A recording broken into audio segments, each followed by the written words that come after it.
Hey, what's going down, man? It's your boy Dijon. You live in the syrup room, man. We got that boy GasMan on the beat, on the track. Yeah, man. Let me get it right. GasMan on the track, man, in the building right now. You know what I'm saying? A producer out of H-Town. Yeah. So, man, let's get straight to it. How long you been doing the producing thing, and what made you get into that? Man, I've been producing for about 7 years. I've been engineering for almost 3.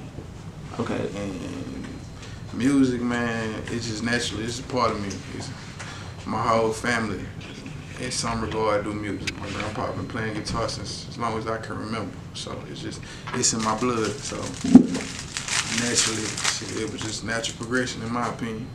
Being a producer, you get a chance to work with like so many different artists. You know what I'm saying? Like, what's some of the artists that you have had the chance to work with?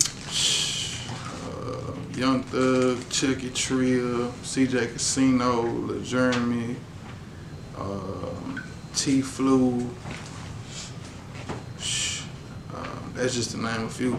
Yeah, man. First off, rest in peace, Chucky Trill. Nah, for real. But like, what did it take for you to start working with like that caliber of artists? Cause that's some pretty big names. Yeah, I mean, shit, it took grind, man. Grind, hard work, determination, dedication, all that. Yeah, man. If you could give like some advice to up and coming producers that's looking to work with artists like that, what would you tell them? Number one, get out your room.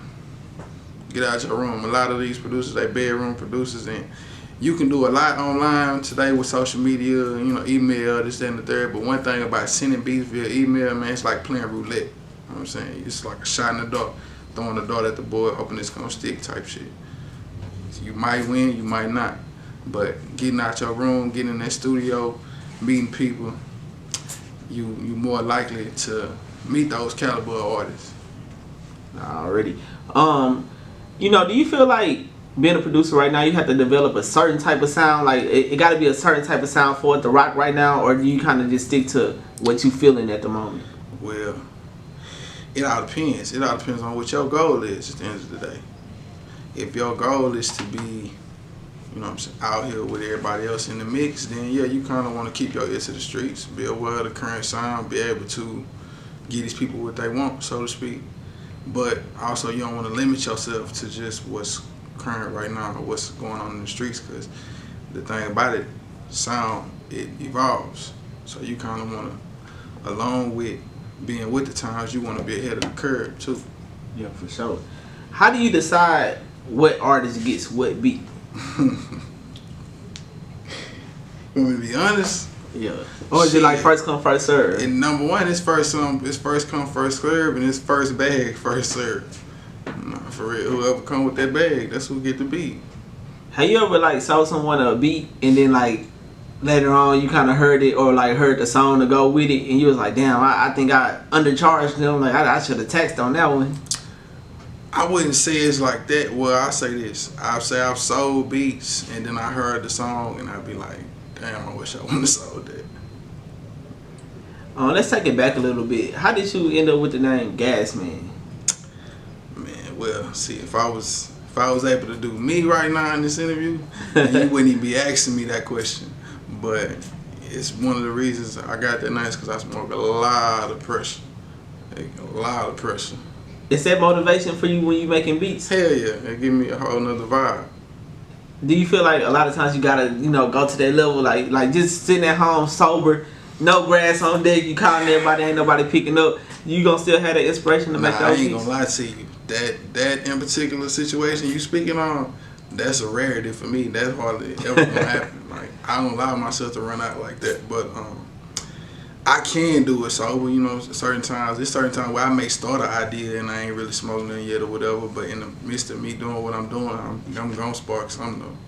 Man, you feel like we're gonna ever get marijuana legalized in Texas? I'm fucking right. What you think it's gonna take? Cause I feel like the only reason it ain't gonna take. We already got dispensaries out here. People don't even know. Yeah, now we got a couple of them. Nah, but I'm talking about like legit ones, like even right here downtown where we at right now. It's dispensaries down here. I mean, I see it coming. I think they trying to figure out a way that they can make. I give it a couple more. I give it a few more years, man. I give it a few more. Cause one thing I'm gonna say is Texas is a greedy state, and they losing a lot of money not having it being legal. I think by next year, it's gonna be everywhere. Like you gonna pretty much be able to. I'm being generous with the time. I'm being generous. Yeah. You know, 420 coming up, so it might mean a lot of new music coming from your way. You know what I'm saying? Oh yeah, that's every day though. 420, that's just gonna be a little extra celebration. You know, we probably gonna turn up in the studio, all that. Yeah. So how did you first get linked up with Money Gang? Shit, man. To be real, I'm gonna speak on this, and this gonna actually tie into something that you spoke on earlier, as far as advice to up and coming producers and things like that. I got tied in with Money Gang via Instagram. Via an Instagram post. Paying attention, being tapped in, and responding to an Instagram post. And being prepared when I sent my response with that post. Okay. So do you feel like, you know, because a lot of times, you know, I mean, I know you got to get in the streets a lot of the times. Yeah. But like during times like COVID, you know, you had to get on the ground. You know what I'm saying? You had to make it happen online because that was the only way. Is it very relevant right now for artists to, like, even when they reaching out for beats, do you feel like they should, you know, pursue those things online? I mean, yeah, given the temperature right now, yeah, you still kind of got to do your whole online thing.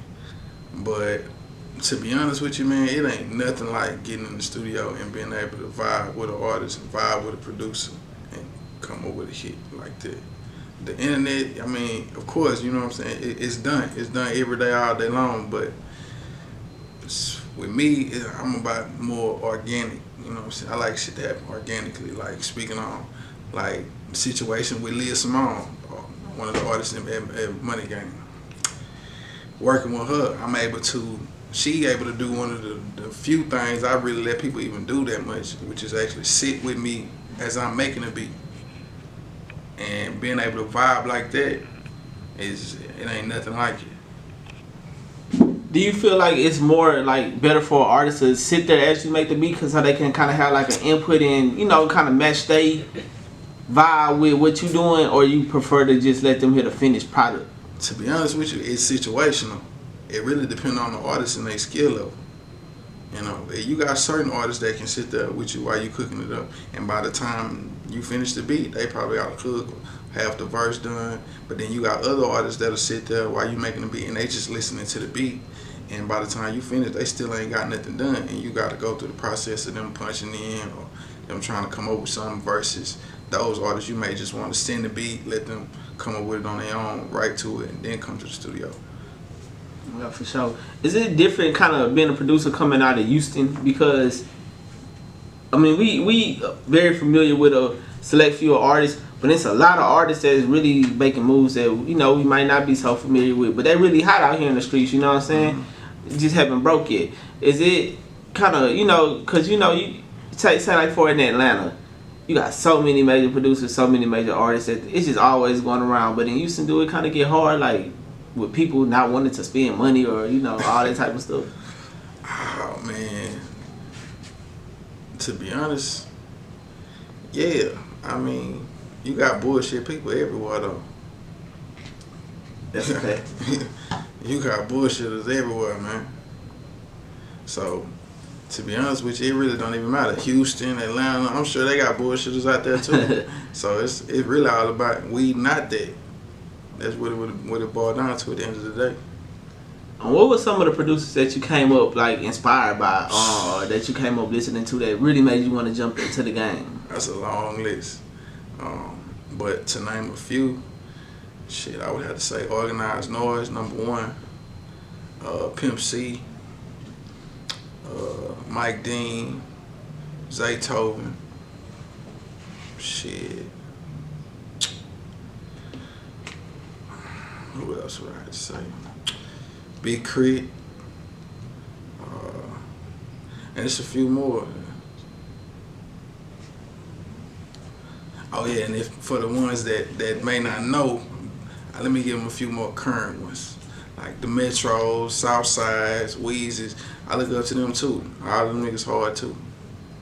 Is there is there ever a time where you just don't want a certain artist to get on the beat? Like, no matter what they trying to pay you, like, nah, I don't want this person on the song. Hell yeah. What would make you say that?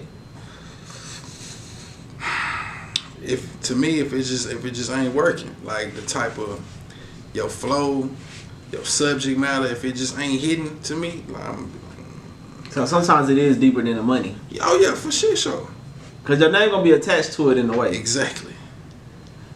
Is it difficult, like, if an artist grabs a beat from you and then it turns out to be like a diss record or something? Because I always think that with certain producers, like, you know, like, do they know that this is going to be a diss record to the certain artist, and, you know, that can sometimes break relationships. The one benefit I have over some producers is a lot of times I'm the one recording the record. So if that's the case, I'm knowing before it come out, so I'm able to prepare myself accordingly. But I ain't had that problem yet. I be trying to, I don't really want them issues. Cause I always think stop that. nobody, you know what I'm saying? Cause at the end of the day, it's music. You know what I'm saying? I'm not in control of what they say on the music. I just make the music. What do you feel like the way, you know, with being a sound engineer too, like, what do you think about the way, like, the music is going right now? Because it's, you know, it changes every year, and it's getting like crazy and crazier as time progresses. Like, what do you think about the current state of the hip hop game? Man, to be honest, it's kind of all over the place right now. It kind of, if you really think about it, you got all these different sounds, but all these different sounds popping off. You got the females running it up. You got the street rap from Lil Baby, the Moneybagg Yo, and so on and so forth. Then you got this hyper pop shit, you know, Uzi Vert, what's his name, Pop Hunter, Playboy Cardi, that shit. But it's all different. It's all going up though. So it's really a mixed bag. But in my opinion, I can't really tell you where it's going. All I know is shit. Right now, if you doing music, it's the time to do it, because it seems like everybody named mama want to do music. So shit. That's for sure. It's a good time to be in the industry, because you have a high chance to get heard right now. Is there any artists that you haven't had the chance to work with that you want to work with in the future? Mm-hmm. Yeah, one of the big ones on my list, I would have to say Gates, Lil Wayne, of course. It's the GOAT. Shit.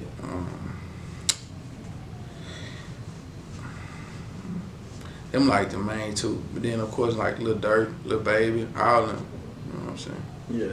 And to really tell you the truth, to even go a step further, I'm really trying to do like international shit, like Bad Bunny, Farruko, shit That's like that. That's a whole different bag right there. Yeah, nah, for real. You know, this is one more question I want to ask you. I'm pretty sure everybody want to know, because you mentioned that you been able to work with Young Thug. What was it like working with an artist like Young Thug, and then actually being able to hear him on top of production that you created? Nah, that was dope. That was a dope experience, and I can't even take all the credit for that. I gotta give a shout out to my boy Chinaman Cooley out of Atlanta. He was the reason why that placement actually came about. You know, was being in those situations, is it surprising for you, or you kind of like at the level to where it's just a part of the job now? When that initially happened, which was a few years back, it was a surprise for me, because it just happened out of nowhere, and it was really some internet shit. It was me developing a rapport with my boy Chinaman, sending some beats out, and he actually ended up linking up with YSL and getting those records placed for it. Okay, man, that's pretty live. Is there any upcoming projects that you got coming out right now that we should be on the lookout for? Man, we got the Money Gang compilation album on the way. I heard about that too. Nah, it's on the way. It's gonna fuck some shit. So you got some production on there? Oh yeah, quite a bit. We got. Just wait till y'all hear this intro though.